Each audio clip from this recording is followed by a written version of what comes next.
dal leen ak jàmm mbokku internetu info Actubuzz ñu wax ci mbiru Cheikh Bara Ndiaye le cas de Cheikh Bara Ndiaye est très grave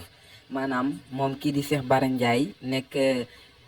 kon chroniqueur fële ca Walfadjri wér-gi-yaramam jamono ji doy na waar kenn ku ne xam na ni moom kii di Cheikh Bara Ndiaye dafa nekk ci grève de la faim ginnaaw bi nga xamante ni yoonu Sénégal tegoon na ko loxo jamono yi nga xamante ni yoon daanoon na kii di Adji Sarr Ousmane Sonko ci dossier bi doxoon digganteem ak Adji Sarr ñaari atu kaso yoo xamante ni waroon na koo tëdd ba waral ay yëngu-yëngu am ci réewum Sénégal loolee waraloon na moom kii di Cheikh Bara Ndiaye ñu jàppoon ko téye ko ci kaso bi waaye bi nga xamante ni kii di juge bi jëloon na dogal ngir may ko liberté provisoire te kii di procureur daal di opposé wu dugal recours loolee waral metti lool kii di Cheikh Bara Ndiaye ba waral mu amal benn grève de la faim boobee nag daal dina koy sonal lool ba jamono ji ñuy wax ak yéen moom kii di Cheikh Bara Ndiaye dañ ko rawale fële en réanimation maanaam yóbbu ko fa nga xamante ni fa la ñuy wax sauvetage ngir rek di leen taxal yi nga xamante ni moom la ñuy mën di noyyee kon jamono ji ñuy wax daal buñ sukkandikoo ci ay xibaar moom kii di Cheikh Bara Ndiaye mu ngi ci cas bu critique